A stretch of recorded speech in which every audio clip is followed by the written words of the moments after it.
सलाम एवरीवन।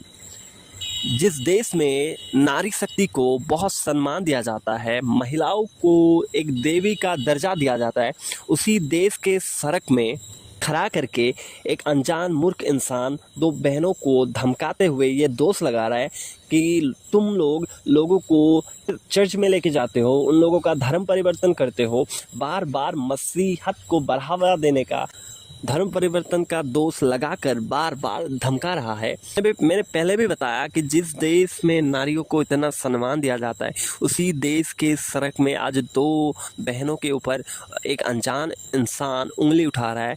तो क्या ये सही है?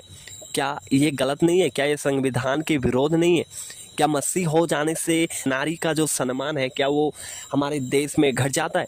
तो आइए ज़्यादा बात ना करते हुए वीडियो को देखते हैं, उसके बाद हम बातें करेंगे। अभी फोन पे बात कर रहे थे, वो जो बुला रहे थे, अभी बुला रहे थे ना। कहाँ चलना है? हाँ, अभी फोन पे जो बात हो रही थी। चलो मैं चलने को जा रहा हूँ। चलो चलो, कहाँ लेके जा रहे हो? कौन से चर्च में जाना है?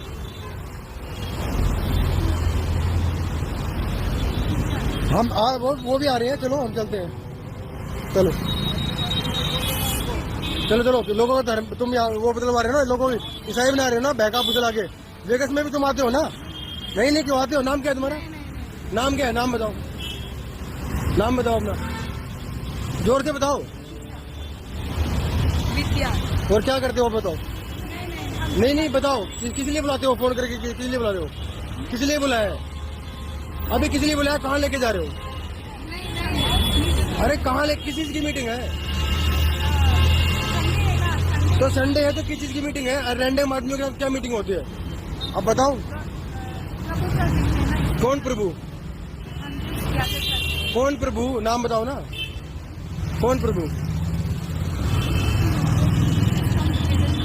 अरे किसको कहते हो? बताओ ना, खुल के बताओ ना। कौन प्रभु? श्री कृष्ण भगवान की पूजा करते हो तो किसकी? यीशु मसीह प्रभु हो गए अब, और उनके नाम पे तुम मीटिंगें करा रहे हो, लोगों को बहका रहे हो। चलो दिखाओ अपना ठिकाना दिखाओ। पुलिस को मैंने फोन कर दिया है, पुलिस आ रही है, तुम अपना ठिकाना दिखाओ। चलो कहाँ करते हो? चलो, अरे चलो चलो, मेरे को ठिकाना दिखाओ। कहाँ करते हो बताओ? नंबर दो किसका, और कौन कौन शामिल है इसमें? नंबर दो। क्या तुम बहका के लोगों को ले जा रहे हो मीटिंग के नाम पे, और लोगों को ईसाई बना रहे हो लालच दे देकर? चलो मेरे को ठिकाना दिखाओ। पुलिस आ रही है, मैंने पुलिस को फोन कर दिया है। दिखाओ ठिकाना कहाँ है। चलो मैं साथ ही चलूंगा तुम्हारे पीछे पीछे।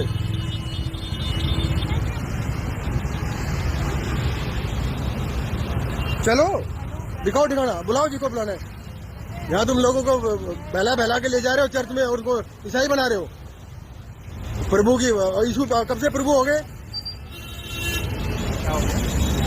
ये लोग टारगेट करते हैं, शाम को जाते हैं वहाँ पर वेगस मॉल में, वहाँ लड़कियों को टारगेट करते हैं, उनकी बातचीत करके नंबर लेते हैं बहाने से, और फिर उनको बुलाते हैं कि संडे को मीटिंग है। किस चीज़ की मीटिंग है? चर्च में मीटिंग है। स्ट्रेंजर्स को बुलाते हैं, उनको टारगेट कर रहे हैं, लड़कियों को स्पेशली टारगेट करके उनका धर्म परिवर्तन करवा रहे हैं लालच दे देकर। तो जब मैं वीडियो देख रहा था तो मन ही मन मुझे हंसी आ रहा था, बिकॉज जो बहनें चर्च जा रही थी और अचानक से कोई अनजान इंसान उन्हें खड़ा कर ये सवाल करता है कि कहाँ जा रहे हो, क्या कर रहे हो, किसको बुला रहे हो, या प्रभु कौन प्रभु, इतना कुछ जब वहाँ पर सवाल किया जा रहा है, और दो बहनें जैसे उन लोग के मुंह में किसी ने ताला लगा दिया और चाबी कहीं दूर में फेंक दिया, ऐसा चुपचाप खड़ा है। जब आप चर्च जा रहे हो और कोई आपको अचानक से कुछ सवाल किया, तो अगर आप उस सवाल का उत्तर नहीं दे सकते तो आप कौन सा मसीह हो, या आपका चर्च जाना क्या महत्वपूर्ण है, या क्या फ़ायदा हुआ? जब आपको किसी ने सवाल किया कि कौन प्रभु, जब ये सवाल पूछा गया बहनों से, तब बहनों के मुंह से प्रभु यीशु का नाम निकलने से भी वो लोग घबरा रहा है, यीशु का नाम बोलने से भी उन लोग को घबराहट हो रहा है। जैसे अगर यीशु का नाम ले लेगा तो कोई उनको जहर दे देगा। तो बहुत समय में ऐसा ही होता है। जब भी मैंने वीडियो देखा, जब भी क्रिश्चियनिटी पर हमले हुए, क्रिश्चियनिटी पर सवाल उठा हुआ मैंने कुछ वीडियो वगैरह देखा, तो वहाँ पर जब लोगों ने सवाल उठाया क्रिश्चियनिटी पर, तो पास्टर हो या बिलीवर्स हो, सब लोग मुंह में उंगली लेकर चुपचाप खड़ा रहता है और डर के मारे कांपता रहता है। जैसे कि भजन संहिता में एक वचन लिखा गया है कि तुम परमेश्वर के सामने कांपते हुए डरते हुए आओ और चुपचाप रहो। वो वचन कोई अपने जीवन में इतना लागू कर चुका है कि जब उनको यीशु मसीह के बारे में सवाल भी करता है तो वो लोग उसी वचन को याद करके चुपचाप खड़ा रहता है। वो जो वचन है वो वचन परमेश्वर के भय को, परमेश्वर के शामत को दर्शाता है। मतलब परमेश्वर को ही हमें डरना है, परमेश्वर के सामने कांपते हुए और डरते हुए और भयभीत होकर हमें आना है, इंसान के सामने नहीं। बहुत सारे मसीह लोग ऐसा है कि कोई अगर सवाल उठा देगा तो चुपचाप रहता है। कोई हमारे क्रिश्चियनिटी के ऊपर कोई सवाल कर रहा है या मसीह के बारे में या खुदावंद यीशु मसीह के बारे में कोई सवाल कर रहा है तो हमें ये ज़रूरत है कि हम उन्हें उत्तर दे, उन्हें हम जवाब दे, जो सही है वो हम उन्हें बताएं। बिकॉज जब तक हम सही को नहीं बताएंगे तब तक वे लोग भी नहीं जानेंगे कि क्या हम लोग गलत कर रहे हैं या सही कर रहे हैं। और वचन कहता है कि खुदावंद यीशु ने कहा, जब अंत के समय खुदावंद यीशु स्वर्ग उठा लिए जाने वाले थे, तभी यीशु मसीह ने कहा कि जगत के अंत तक मैं तुम्हारे साथ हूँ। बाइबल में 365 टाइम ये बात दोहराया गया, ये बात कहा गया है कि मत डरो मैं तेरे साथ हूँ। तभी आज क्रिश्चियनिटी में ऐसा लोग हैं जो उत्तर देने से भी डरता है। जो गलत है, अगर हम कुछ गलत कर रहे हैं तभी हमें डरना है, बट जब हम कुछ गलत कर ही नहीं रहे तो हमें उत्तर देने, जवाब देने में डरने की आवश्यकता नहीं।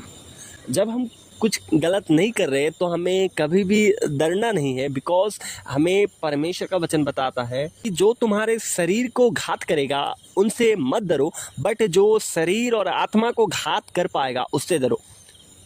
तो हमें ये समझना है कि हम किससे डरे। इसका मतलब ये नहीं कि हम इंसान के साथ जाकर फाइट करें, उनसे झगड़ा करें, बट हमें स्थिर रहना है और किसी के सवाल सुनकर हमें डरना नहीं है, बट उस सवाल का जवाब देना है। बिकॉज हम बाइबल के हर एक वचन को हम जानते हैं, हम सच्चाई को जानते हैं, हमने क्या डिसीजन लिया है या हम किस राह में चलते हैं, किस रास्ते में हम लोग जा रहे हैं, इस बात को हम लोग जानते हैं, वे लोग नहीं जानते। इसीलिए वे लोग सवाल उठाएंगे, लेकिन आपको बिना डरे उन सवालों का जवाब देना बहुत आवश्यक है।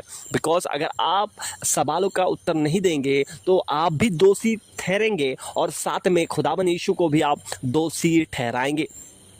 क्योंकि हम लोग किसी पुतले को इंसान के बनाए हुए ईश्वर को हम नहीं मानते। जिसने इंसानों को बनाया, जिसने पूरे रचना की, पृथ्वी को जिन्होंने बनाया, उस परमेश्वर को हम लोग विश्वास करते हैं, उस परमेश्वर का आराधना करते हैं। और परमेश्वर कहता है कि तू जा, मैं तेरे साथ चलूँगा। तो हमें डरना नहीं है, बिकॉज हमारे साथ हमारा परमेश्वर सदा खड़ा रहता है। आशा करता हूँ आज के वचन से आपको कुछ मोटिवेशन मिला। और ये सदा याद रखिए, परमेश्वर का वचन बताता है 2 तीमुथियुस का किताब 1:7 में कि परमेश्वर ने हमें भय का आत्मा नहीं बट सामर्थ और प्रेम और संयम का आत्मा दिया है। इसलिए कभी भी मत घबराइए, बट आगे बढ़ते जाइए। आज के वीडियो को हम यहीं पर ख़त्म करते हैं, फिर मिलेंगे दूसरे वीडियो के साथ।